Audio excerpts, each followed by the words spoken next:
it can be a magical experience that you have through a book. And I think that's why we're all here, right?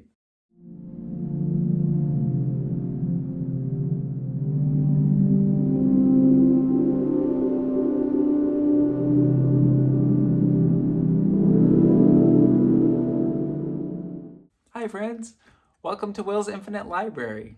I'm Will, and this is my infinite library. Don't worry, it's kind of a Mary Poppins situation. Anyways, I hope you brought your library cards because today we're gonna check out some books. Sorry, I heard it as I said it. Let's get right into it. I feel like it's been a long time since I last caught you up to speed on what I'm doing because it's been a minute since my last video, which was actually only about a week ago, if you can believe it. I can, it feels like ages ago. But I wanted to catch you up on what I've been reading in October and what is next on the go for November. So let's get right into it. One of the books I've been reading lately is The House in the Cerulean Sea. I was really excited to check this book out because I've heard a lot of great things about it, and it turns out they're all true as much as I can tell. So it is very much about a found family and kind of this island of misfit toys. I grew up watching Rudolph the Claymation version, and I loved this idea of the island of misfit toys. It was so queer and weird and just all about how not belonging can kind of make you belong when you realize that everyone's kind of different. And that's exactly what this book is about. It's about this guy named Linus Baker who's around 40 years old. Maybe he's exactly 40 actually. And he's kind of reaching a midlife crisis where he lives alone with his cat that doesn't even really seem to like him. And he just kind of goes to work and comes home and lives to work and is all about rules and doing things the right way. And he's all in his head and he doesn't really live from the heart. So he gets put on this assignment where he has to go check out this house, and he's kind of an auditor of magical orphanages. So he has to go to this orphanage that's like this highly classified level that most people aren't allowed to go to or even know about. It's very top secret because it has some secrets of its own. So he goes there and he meets this cast of characters that are all very much misfit toys. There is a wyvern who likes to collect buttons and other shiny objects. There is a gnome girl who likes gardening. There is kind of a blob boy, another boy who turns into a dog. There is also a sprite, kind of a woodland sprite creature. And there is also the Antichrist. And then there's the head of the orphanage, whose name is Arthur. And so Linus goes there, he meets all of this cast of characters. They're all different and unique, and most of them are kind of threatening to him. Like, he feels like each of them is gonna hurt him in some way, like either because they threaten him or they seem dangerous. Most of them actually do outright threaten him, though a few are kind of nice to him, and one of them is kind of standoffish and actually scared of him, which is a kind of interesting dynamic. But anyway, the overall vibe of the story is very it feels very British and cheeky. It reminds me kind of Douglas Adams or something like that, like very comedic in the timing, and Linus, the main character, is often the brunt of the joke because people are laughing at him and kind of like making passing comments about how kind of boring he is, honestly, more than anything. Linus even describes himself as passing through the world unseen or unnoticed. And that really spoke to me in a lot of ways because I often feel like that myself. Like, I don't know, like if I'm just quiet, no one's going to notice me. And I'm shy and reserved a lot of the times. And I feel like people don't notice me because I am just kind of trying to stay in the background. And often it works. So, like I said, it feels kind of like British and cheeky, but the author, TJ Klune, is American. And I think he's from Oregon, which has its own islands and things. And the house is on an island. So I feel like maybe it's set in like the Pacific Northwest of the US. But it's never really clear on where the setting actually is unless I missed something very important. But I feel like if the setting was supposed to be very real world and in your face, it would be very clear and it would keep being referenced. But it feels very fantastic in a way, like all the characters, the setting, as well as this house on an island in the sea, and everything's beautiful. And then there's this village across the sea where people are kind of bigoted and don't understand these magical creatures that live on this island and are different from them. So it feels very real world in the way that people act, but there's not really a lot of reference to where this place actually is. So in my head, I often felt like it was in the UK because of the language choices, of the types of characters that were introduced, kind of the way they talked. But I think it's kind of like a fictional setting that's kind of adjacent to the real world. I'm not really sure. I'd be curious if anyone knows where it's actually supposed to be set, or if I just missed it, let me know. I would be very curious to know that. So then the other thing, the reason this book was on my radar in the first place is because it is kind of this very queer found family kind of story. And the main character, Linus Baker, is gay. So I was curious to check out the book and see how it played out. I've been hearing a lot of great things about it, and it lives up to them because Linus is a very real character. He's not a stereotype in any way. It's not necessarily an issues book where his sexuality is part of the plot even. He feels very real. His sexuality feels important to the character, not something that could be switched out or substituted for something else, like for him being straight or for a love interest to be a woman or something like that. It feels like he is actually a real gay character. And that's really cool. And one of the moments where this really kind of struck home for me and made me connect with him on a deeper level was at this point where he first arrives at the orphanage on the island, and the kids are all asking him, like as kids do, like they're just shooting out rapid fire questions. They're asking, one kid asks about his wife, and then that devolves into like, is your cat your wife? And like they just keep going and asking about his wife in different ways. And you can tell this is weird. Like I get this vibe that he's uncomfortable with this, right? And maybe that's me projecting because I would be uncomfortable, but I think it's fair to assume that he would be uncomfortable and want to speak up and say, I don't have a wife, I'm actually gay, by the way, or however the situation plays out. But it doesn't play out like that. The kids just keep asking rapid fire questions about his wife, and then the questions devolve, the kids are distracted, they're thinking about different things, talking about different things, and before you know it, the conversation's moved on, and Linus never got a chance to clarify, to say anything about that, and the kids just move on, as kids do.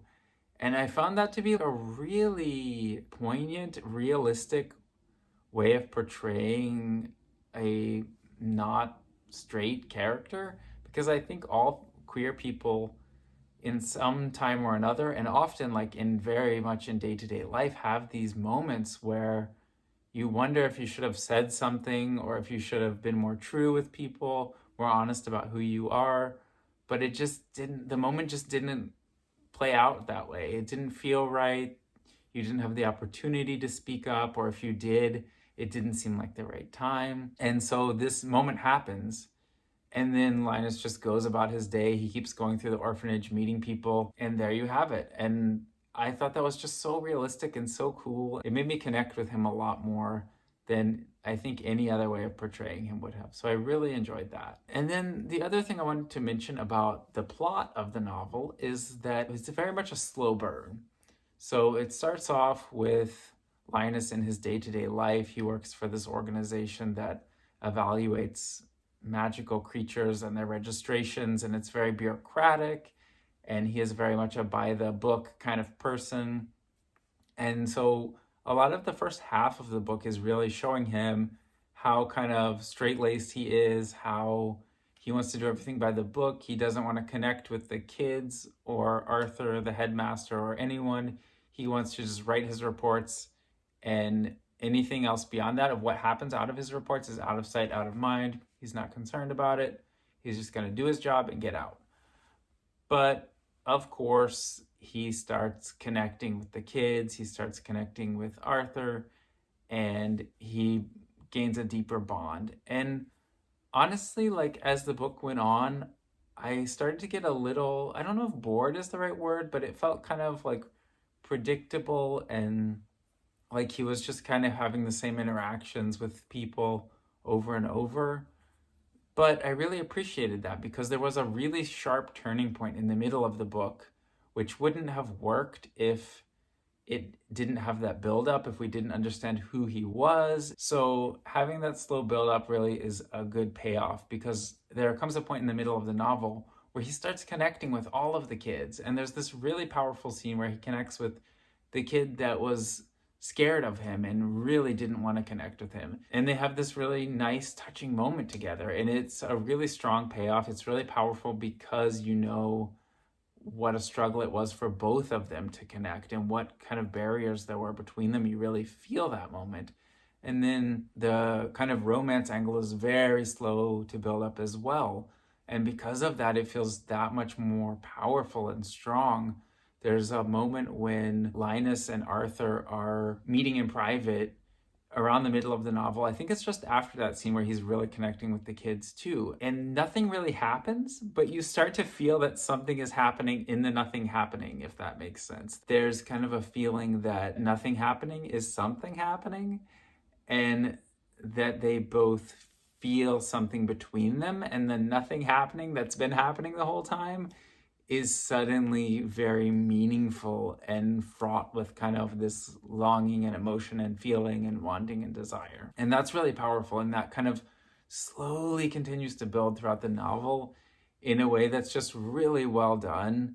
I think it's very restrained on the part of the writer, and it just really goes the extra mile in making it feel realistic and making us connect and feel the emotional journey with the characters. The next book I wanted to talk about is Summoned by J.P. Jackson.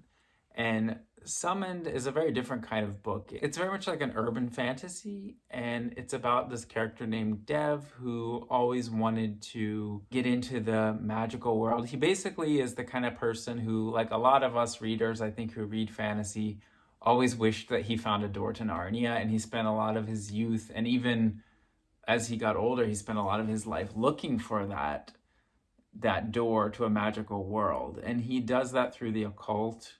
There's an occult kind of shop that he goes to where he buys different types of things that he uses to try to tap into that world, like tarot cards and things like that. And he buys this new set that's going to help him, make some wishes. And he's about to give up on all of this magical stuff, but he decides he'll give it one last chance. So he and his friend do this kind of ritual where they write down 3 wishes that they have and cast them in a pot and cast kind of a spell. So they do that, and he really thinks nothing's going to happen. But then everything happens, and he kind of enters this magical world.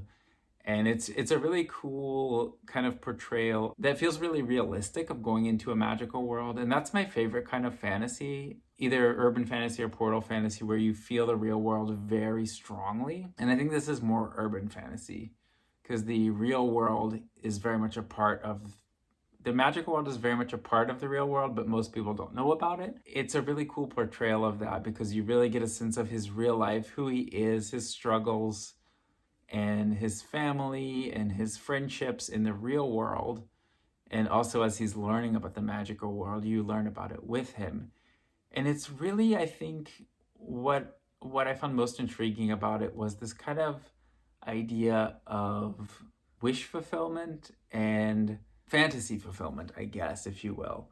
So there are a lot of very steamy scenes in the book, and he encounters a lot of people throughout the book that he's very attracted to. And this is a gay character again in this book. And he'll describe a guy that is kind of his ideal type, and then he'll meet someone exactly like that. And so I think it's very much wish fulfillment and fantasy fulfillment in terms of that kind of sexual side of things, but also in terms of the fantasy side of things, where he wanted to tap into this other world. And he always knew there was more to the world, and he's finally entering that and learning about it. And he meets all of these people and has all these experiences that lead him deeper into this magical world that he always knew existed. I just love that idea of making this kind of discovery of a magical world super real and feel like it can happen to anyone in the real world. And I think a lot of us who read fantasy or any kind of speculative fiction do or have in the past dreamt of, entering another world, or there just being more to this world. And I find that idea super fascinating. This idea of just desiring something beyond, whether that's kind of like metaphysical questions we're asking and we want to know more about who we are and why we're here and where we're headed as a species, where our planet is headed, where the universe is headed, or whether it's just more magical in nature and we just want to kind of dream or think about things in a different way and see the world in a new light. And it was really interesting because I was thinking about all these kind of ideas, and I live in central Canada, and I've been kind of tracking the Aurora Borealis, the Northern Lights, for many years. And I saw it very faintly once. And then I kind of given up on it because I keep tracking it, and every time there's like a aurora storm active, it's super cloudy or overcast or super cold, and I just don't want to go outside.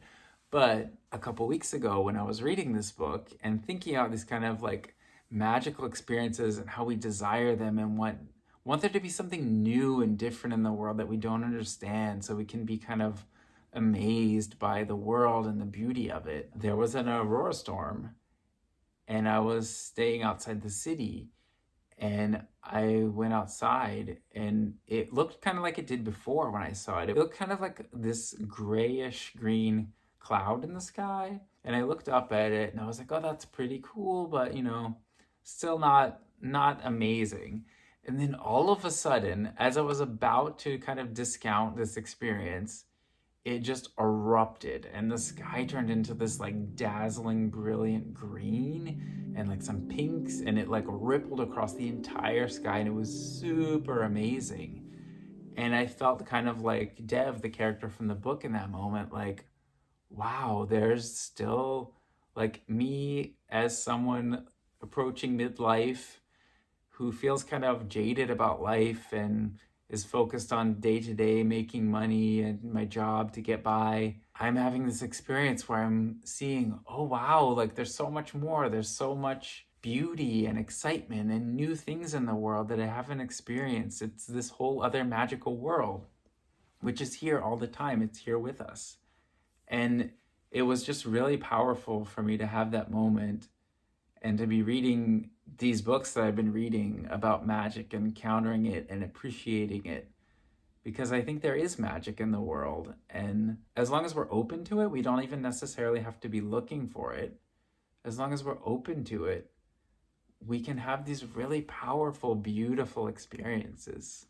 So that was a really awesome experience for me. I'd love to hear if you've had any kind of experiences like that where you realized or saw beauty in the world or magic or just something powerful that touched you. Let me know in the comments down there. But that's what I've been reading. I wanted to talk briefly about some books I've picked up recently. Today finally arrived Trailer Park Trickster, the second book in the Adam Binder trilogy by David R. Slayton. The first book being White Trash Warlock, which I loved and I talked about a bit in my first video, which you can check out there for some reactions to that. I think I'll talk more about that book and this one once I read it in the next couple weeks, probably. Really excited to pick it up. It's a great series. The first book was amazing, and I've heard the second book does not disappoint. So I'm really looking forward to reading that. It took it forever to arrive thanks to this lovely supply chain crisis we're having. I pre-ordered it early September, and we're now at the end of October, and it just arrived.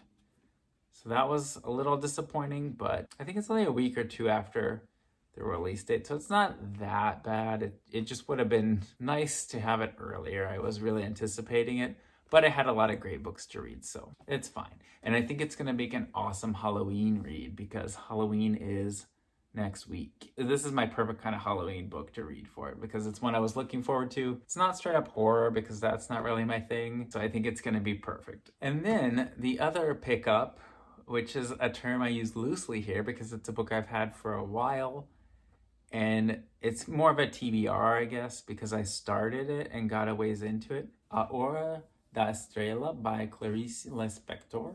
And this is a book that I started. I got about 20 pages in. It's in Portuguese. I'm learning Portuguese, and I wanted to challenge myself to read like a real literature book.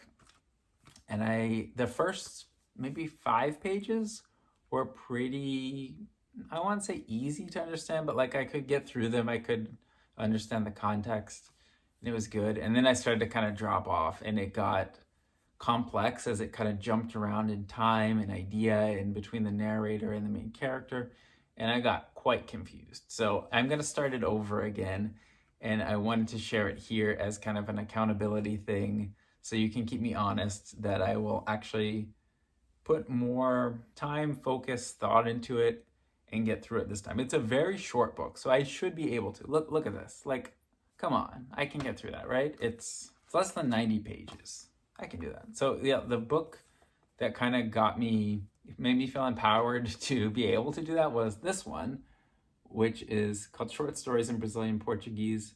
It is a collection of short stories that get progressively more difficult, but they're all quite easy. They're between beginner and intermediate, essentially. They're the highest beginner level, the lowest intermediate level. So they're very simple sentences, very quick stories, engaging plots, and it was very easy to read and absorb and kind of get a sense of the language and the sentence structure and just kind of absorb it through reading, which I think is a lot of how I learned English. So I think this is going to be a great way to really get to the next level of learning Portuguese. And so I read through this book.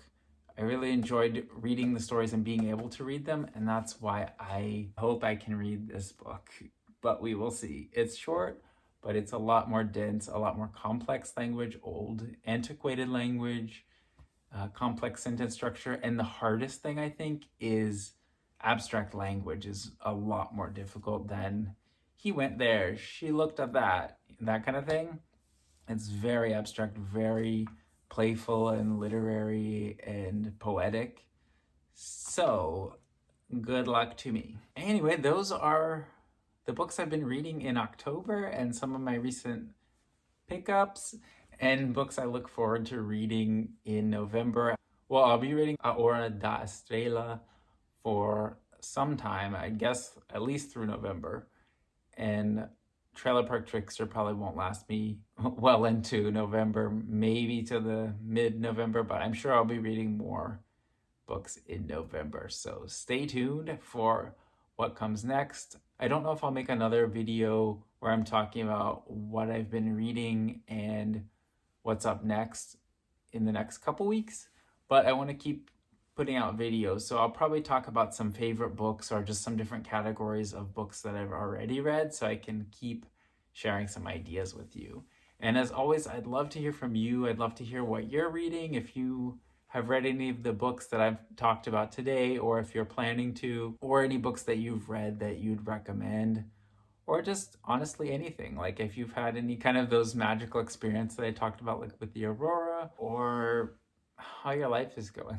Honestly, because that can be just as magical, or even that kind of feeling, you know, of wishing there was something on the horizon for you. Because I think that's kind of one of the most powerful things of this kind of fantastical fiction and this kind of portal fantasy and urban fantasy is being hopeful, like in the book Summoned, and kind of thinking about what could your life be like if there was magic just around the corner.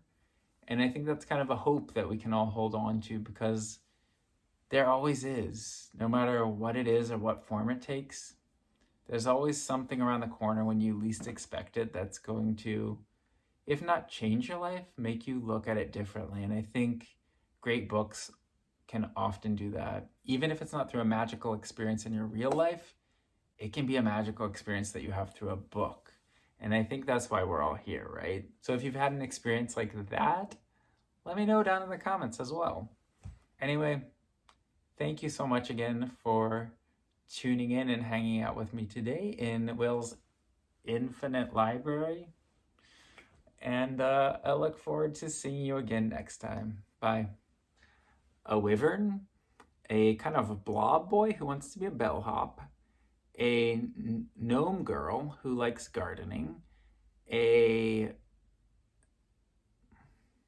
wanted to talk briefly about some pickups that I have picked up, or the straight. Hope